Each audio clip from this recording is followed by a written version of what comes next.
Surat police Surat સિટીમાં અત્યારે wanted આરોપીની ડ્રાઈવ ચાલી રહી છે.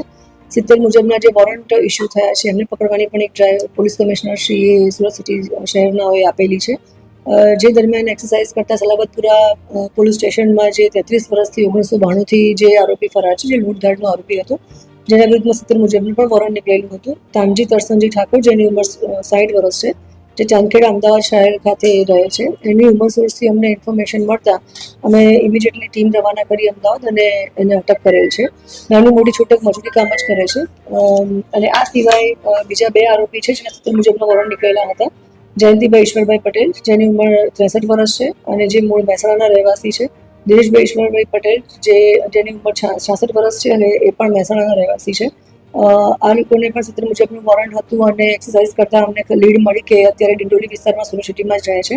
બંનેને અત્યારે અમે અટક કર્યા છે અને પોલીસ સ્ટેશનમાં સલાબતપુરા પોલીસ સ્ટેશનમાં 3 જણને અત્યારે અટક કરેલા છે. આ 3 જણા લૂંટધાડના ગુનામાં જ આટલા વખતથી વોન્ટેડ હતા.